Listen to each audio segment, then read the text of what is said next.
कहवा के पियर माटी कहाँ के कुंदर है।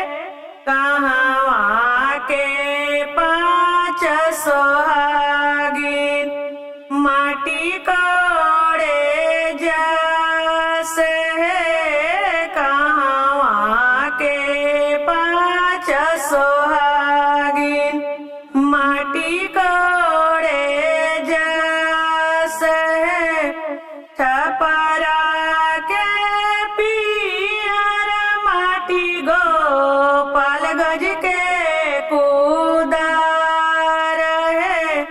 सिवान के पाँच सोहागिन माटी कोड़े जैसे है। सिवान के पाँच सोहागिन माटी